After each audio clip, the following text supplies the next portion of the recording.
To install USB drivers, we will need to do a couple of things. First of all, let us open the device manager. You can do this by right-clicking on Computer and clicking on Manage. Then select Device Manager. From here, what we will do is check what version of Windows we are using.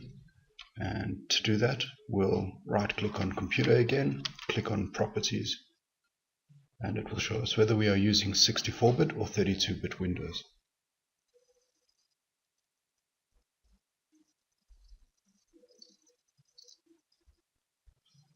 Now that we know what version of Windows we are using, we can open up the Man3000 folder,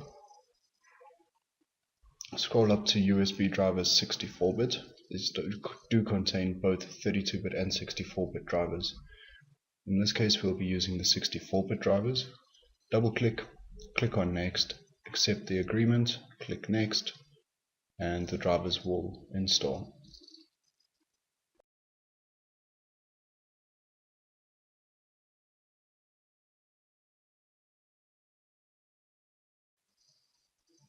As you can see, the drivers were installed successfully.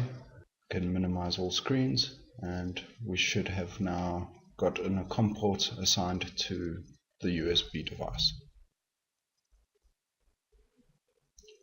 From within your Man3000,